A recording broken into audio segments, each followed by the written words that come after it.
In you come, Sally. Okay, good morning, everyone. Welcome to South Ferry Station. I'm Andy Byford. I'm the president of New York City Transit, and it gives me great pleasure today to have with me my friend and colleague Sally Labrera, the first ever woman to run the subway, and the executive that's overseeing this renaissance of the subway that we're here to talk about today. So what we're here to talk about is another period of improved performance on the subway across every single metric that we've been tracking, but also another new metric that we want to talk about today and that we haven't really covered in any of these press conferences. I'm really proud to say that we have now delivered 6 months in a row of 80% plus on-time performance in what's becoming really a new baseline for us, and gives us great foundations as we prepare for the really transformative work that the new $51 billion MTA capital program will deliver over the next 5 years. We have not had a stretch of performance, sustained performance like this since 2013. So I'm equally, as I said, excited to share with you today the news, if you like, of a new metric. It's a very simple one, but it's a very powerful one. And it tracks the time that our customers spend on trains going from terminal to terminal. Our job is all about speeding up service, getting you more quickly, safely, more quickly from A to B. And this new metric tracks very closely that running time. In other words, the raw amount of time it takes a train to go from one end of the line to the other. We're now tracking that. So Sally will have more detail on that. But in summary, you can see to my right here, to your left, that run times, the time that the train takes to get from one end of the line to another, has improved on every single line, with the exception of the N, which had a route change, but we are very confident that that will be the case as well. But take a look at those run times. Every single line has improved in terms of running time. And that, my friends, I believe, is big news. Well, of course, this needs to be seen in the context of the capital plan. And I mentioned earlier that this is a record capital plan that we have secured with the help of the governor and the legislature, $51 billion for the whole of the MTA, over $40 billion of it for New York City Transit. And what that's going to do is it will enable us to deliver Fast Forward, the plan to modernize New York City Transit from top to bottom. It will enable us to deliver further improvement, to re-signal with CBTC, modern communications-based train control, to re-signal 6 key core sections of lines, to make our system more accessible, to install elevators at 70 stations, to transform the bus network, to improve our fleet, to modernize every aspect of the service. How have we done this, though, in advance? That money has not yet been spent. That's for the next 5 years. But the changes that you're seeing demonstrated on these graphs here in front of you are primarily down to 3 things. Number one, the Subway Action Plan. The Subway Action Plan, which was set in motion to fix the infrastructure and stop incidents happening in the first place, to unblock drains, to install continuously welded rail, to fix leaks. But in addition to that, we also launched what we call our Save Seconds campaign, and that was all about operating disciplines. That was about getting the basics right, the dwell times at stations, driving up performance, squeezing every ounce of performance out of the system, removing redundant speed restrictions, calibrating wrongly calibrated or poorly calibrated signal timers so that we could safely speed people's journeys up, and the evidence there is before me. And the third element of that, in addition to the Subway Action Plan, in addition to the Save Seconds campaign, are the people you can see behind me, the wonderful men and women of New York City Transit, of whom I'm so proud to be their president, and whom I'm proud to stand shoulder and shoulder with. People like James Lamore is here, the group station manager, but our cleaners, our station agents, our signalers, our dispatchers, our platform controllers, our maintainers, the wonderful men and women that keep this system going day to day. So these are the changes that are now propelling us to the highest performance that this subway has seen since 2013.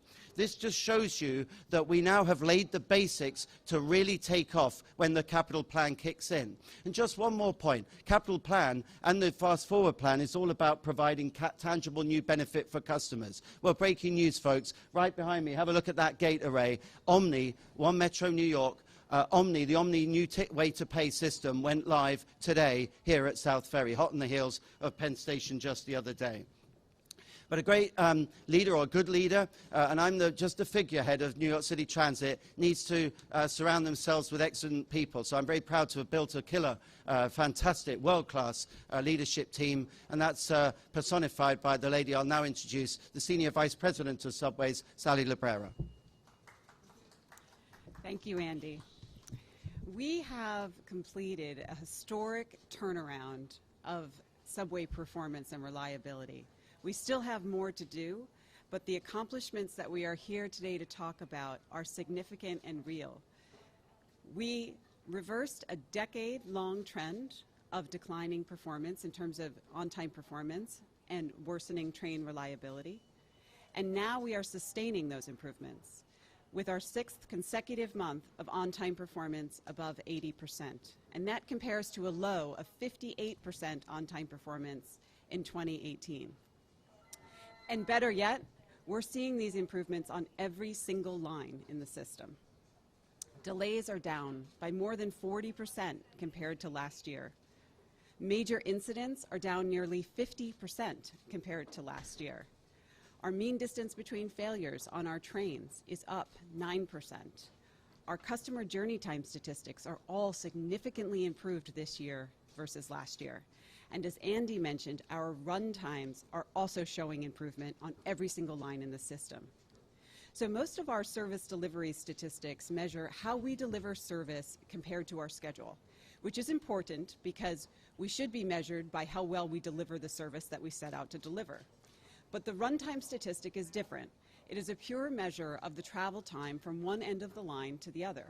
So what we can do is we can look into different periods of the day, and we look into the peak period, and we see what those run times were in 2018 and compare them to what they are now in 2019. And that is the chart that's on the right. Those blue bars are percent improvement, meaning all of those lines, every single line with the exception of the N, which is operating a different service pattern this year, every single line is running faster this year than it was running last year. So what does this mean? When trains run faster, safely, customers get to where they need to go faster. They save time. And we know time is one of the most precious commodities for our riders. We're shaving minutes off of end-to-end travel times across every line in the system. As you can see from the chart on my right, the 7 line has the biggest gains because we introduced CBTC in 2019. But we're seeing those improvements across the board. I'd like to join Andy in thanking thousands of subway workers for realizing these gains. This is through the hard work of the Subway Action Plan maintenance and repair campaigns.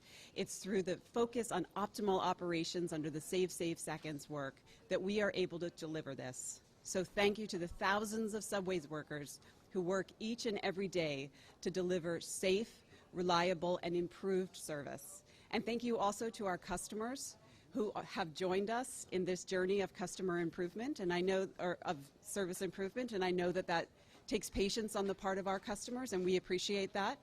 And we look forward to even more improved service in 2020. Thank you.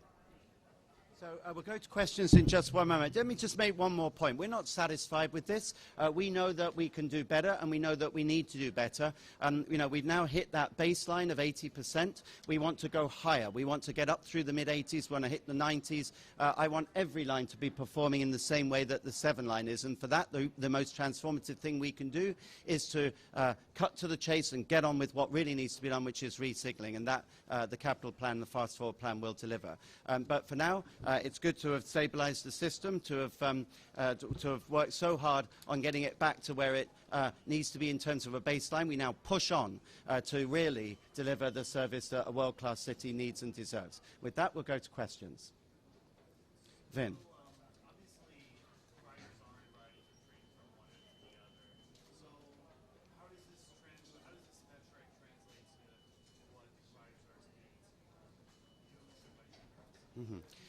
Right. So at the end of the day, I take your point. Not many go end to end, but the fact that the train is getting from one end of the line to the other end of the line shows that not only is it doing it more quickly, but it's doing it more reliably. And the key thing that I constantly hear from customers in my daily travels on the subway is they want to know that they will be able to get predictably from A to B, whatever their constituent part of the subway journey is. They want to know that the service will be reliable. They want to see that when they turn up, there's not a big gap in the service and that they don't get held up between stations. So, yes, not many people go end-to-end, some do, but this shows that the service is more reliable and that it's quicker. We've speeded up the subway. Ma'am.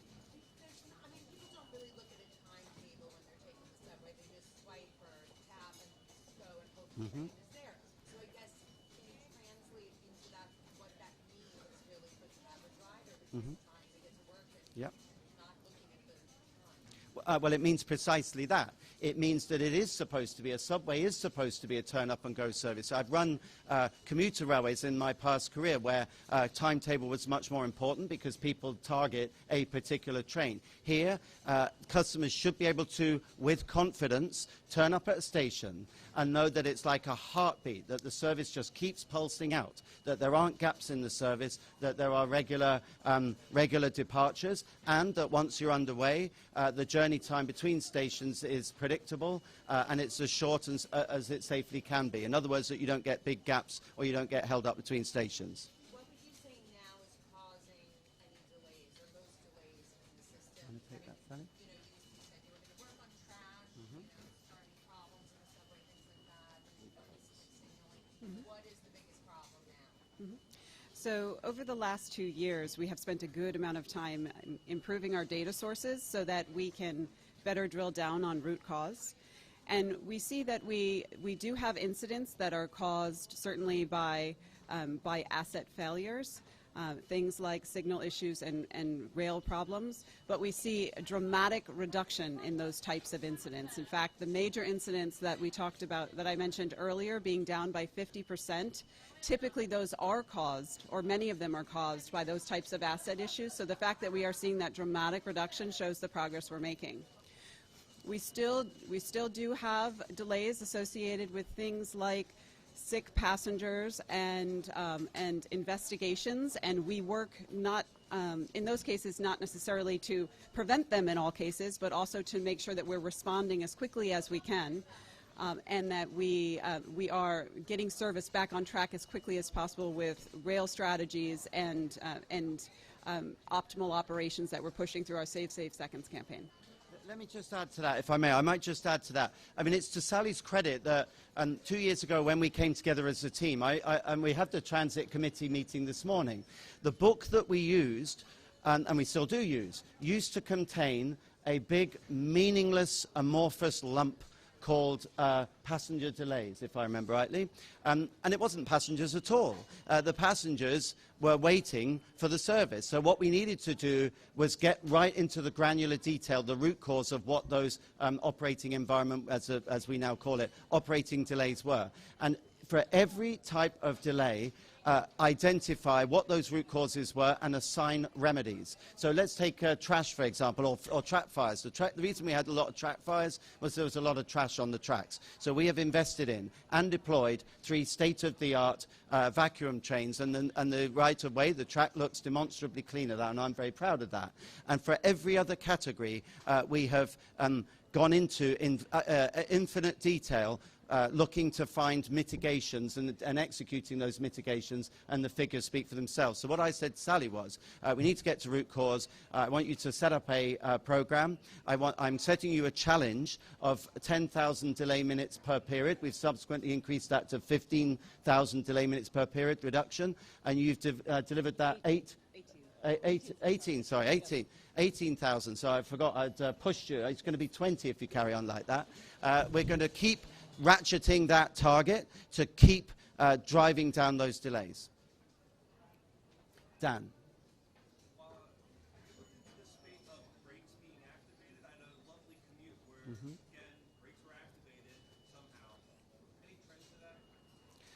We do get brakes activated in emergency, and there are a number of reasons why that might happen.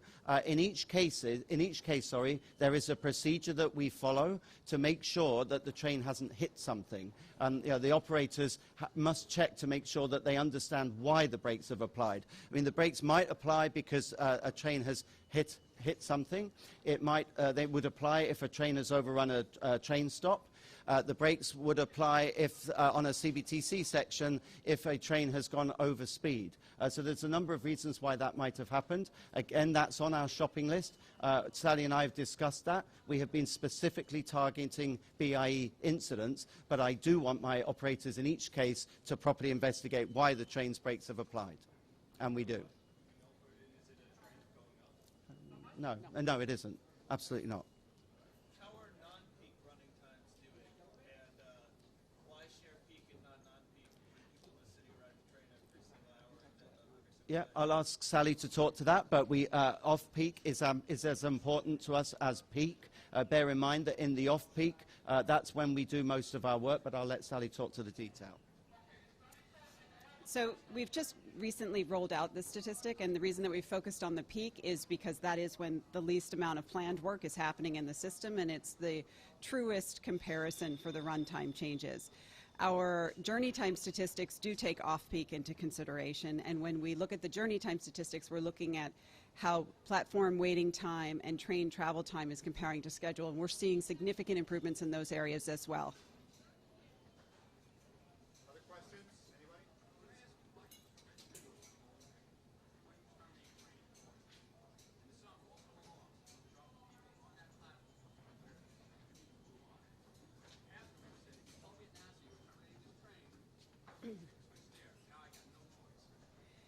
So when issues arise and we need to make changes to service, All right, sir, thank you. when issues arise, we need to make service changes, and one of the service strategies we have sometimes is to short-term service.